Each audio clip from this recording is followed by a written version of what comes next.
Smoothies, especially green smoothies, are so good for us. It's sometimes really hard to get ourselves or our kids to eat greens, and they are amazing for our bodies. So, if you put it in a smoothie with lots of fruit, you can't even really taste it, and sometimes it's a little bit of acquired taste. You start off with just a little bit of spinach, and you can kind of work your way up. And if the green is really just too much for you, add some blueberries, and then it's not even green anymore. So I love them. I usually drink one every day because I love the nutrient pack in it, and it's super to take with you on the go, super easy. So you can add tons of stuff. Sometimes I do chia seeds in there. It gives you a little bit more plant protein and keeps you fuller longer. So yeah. Nutrition. So I've got on here the fill in the blanks. So the first one, you can never out-exercise poor nutrition. So exercise is so important for us on so many levels, but you can never exercise enough to compensate for eating poorly.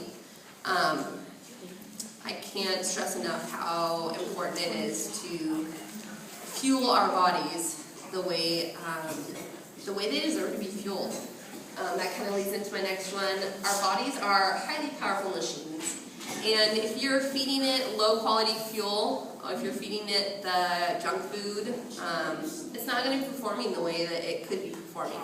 So feeding ourselves top quality foods is going to help you to feel better. It's going to help you to be able to perform your daily functions, be healthy. All those different things are super important. The next one, eating as much, this fill in the blank is whole foods. And when I say whole foods, I mean foods that have not been processed, or foods that don't have a ton of ingredients. Try and get it in the rawest form possible. And eating as many fruits and vegetables as possible. Just looking at whatever you're buying. If there's a product that you like and there's two to choose from, look at the back and see how many ingredients and can you pronounce. Do you know what those ingredients are? And choose the one that has the fewest ingredients. That's one simple step you can take to try and be eating more simple whole foods. Another thing is choose a healthy eating plan that you can do for the rest of your life. If it isn't realistic, you won't stick to it. And sometimes this is a really hard concept to follow through on because most people probably know this.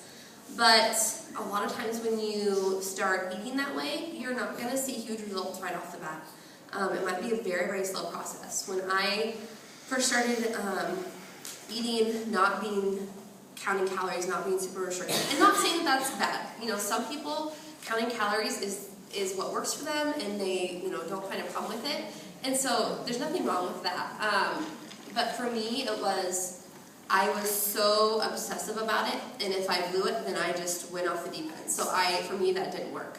But when you are eating in a way that isn't super crazy, it's realistic, something you can do for the rest of your life, you might have a very slow weight loss, or if that's what your goal is weight loss. But the slower it is, the more maintainable it is, and at the end, you will be so used to eating that way that it'll just be the way you eat. It won't be a diet where you feel so restricted that you're having those cravings that you want to go, splurge on. And so, moving on from that, the next section is, as moms, some of the things that we deal with. Energy loss, back pain and discomfort from posture changes. Even if you haven't recently had a baby, just sometimes our bodies just hurt. Extra weight, either from newly postpartum or just from having extra weight. And anxiety about doing things for ourselves. like exercising. Sometimes it's really hard to justify spending the time on ourselves when there's so many, a to-do list a mile long, or you know, our kids and our husbands and our jobs, and, you know, we're just needed a lot, and so it's really hard to justify it sometimes. So some of the things that can help with those issues, posture. So when you're pregnant for 9 months, you know, your belly grows, you start to arch over sometimes. You know, posture just changes when you're pregnant. And it's not always just going to come right back, correct posture after you have your baby. And then nursing is another thing that, you know, a lot of moms have this kind of posture when they're nursing. And so from that comes a lot of neck and back pain, and even, it's weird to think, but even confidence issues, because when you're walking around like this all day, you don't really feel beautiful. Having correct posture helps with those things. So I'm going to have each of you ladies, if you're holding your smoothies, you can put them down, or you can go this with them. We're going to work on correct posture. So I'm going to have you guys stand up in your seats, spread out so you have a little bit of room. You don't need a ton. But I want you to start with your feet hip width apart, and I want you to, your pelvis, you're going to tip it forward, tip it back, and then settle right in the middle. So you're having a neutral pelvis. I want you to tighten your abs by just slightly drawing your belly button in towards your rib cage. You're not sucking it in super tight, you're just tightening your abdominals. You're going to roll your shoulders back and down. So you're bringing your shoulders back and down, and you're going to bring your top of your head up towards the ceiling, so straighten your spine. So this feels very foreign sometimes, and for me, was the sticking the chest out feels really awkward, and yeah. So, and this goes into seated position too, so you guys can sit down. Just rolling your shoulders back, chest out, and sitting this way. It's going to feel very foreign, and it might even be, your muscles might feel fatigued, because if you haven't been sitting and having posture like this for a while, your muscles aren't strong enough to hold you this way. So, and then when you're in the car, like focusing on putting your head back towards the headrest, these are all things that if we start practicing and continue to do them, you will start to see changes in your pain, and it is super helpful.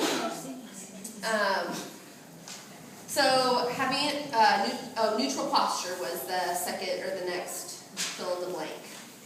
So that is your neutral posture that you just did. Neutral. So exercising. Where does strength training fit in? Strength training is the next fill in the blank. Strength training reduces our risk of injury. We need strong muscles to handle the demands of being a mom. With being a mom, we are lifting kids all day long. We are putting them in and out of the car seats. We're putting them in and out of the crib. We're bending over. We are doing our bodies go through a lot being moms. And if our muscles aren't strong enough to support that, we strain them and we injure ourselves. So having strong muscles is super important for not injuring ourselves. It eases common postpartum discomforts like neck pain and backache. A lot of times after we have a baby, our abdominals strength doesn't exist because those muscles are getting stretched out and torn apart and or separating from each other. So if your core isn't strong, your back is having to compensate for that. And so strengthening our core and our back and all those muscles can really help to ease the pain after having a baby and even not having a baby. You know, maybe you had a baby 12 years ago, but you still have back pain. Strengthening your core will help that.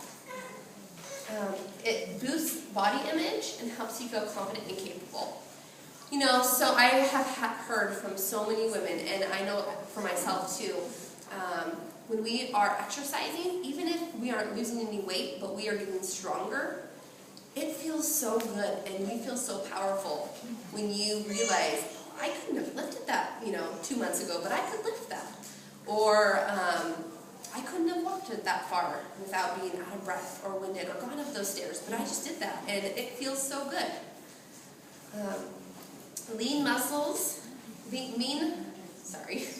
More lean muscle mass allows you to burn more calories.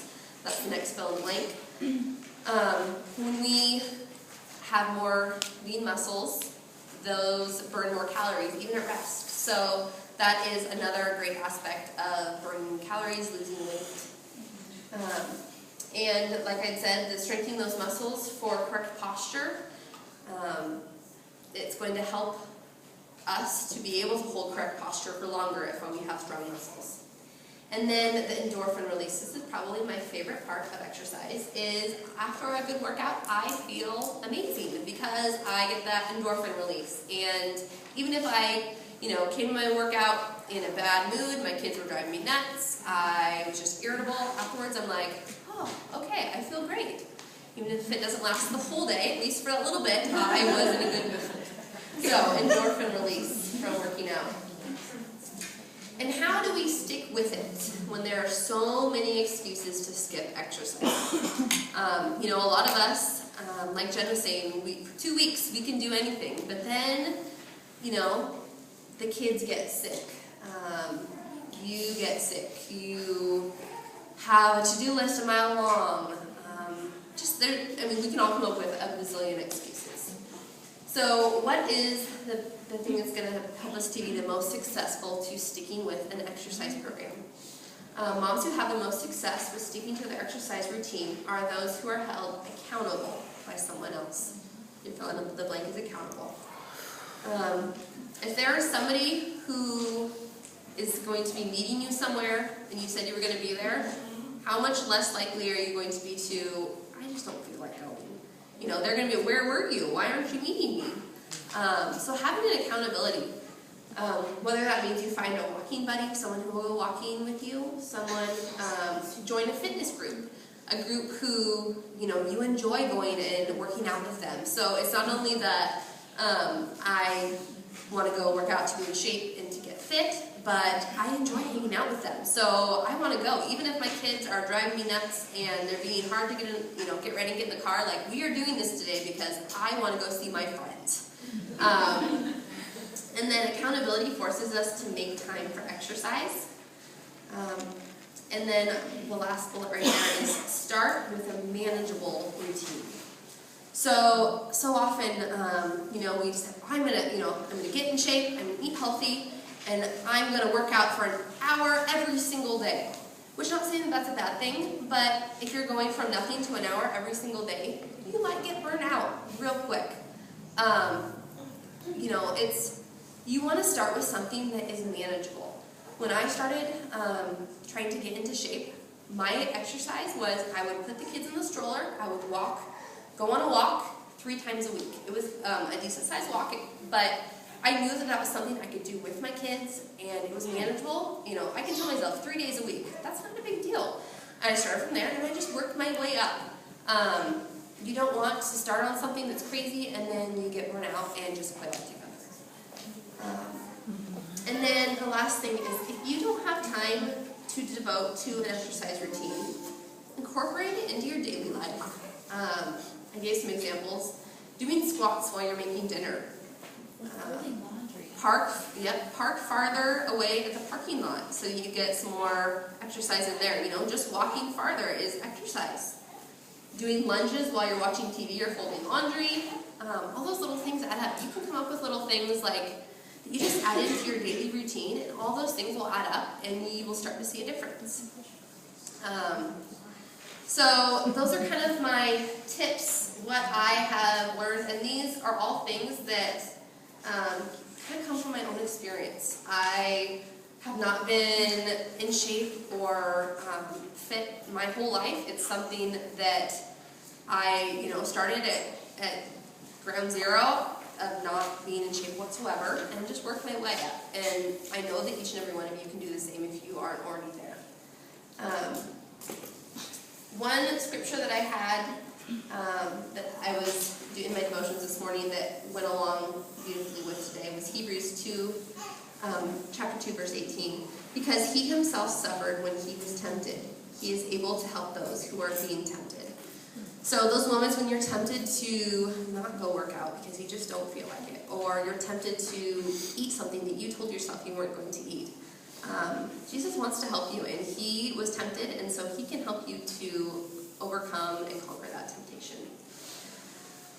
So with that, we are going to start the exercise portion, and it's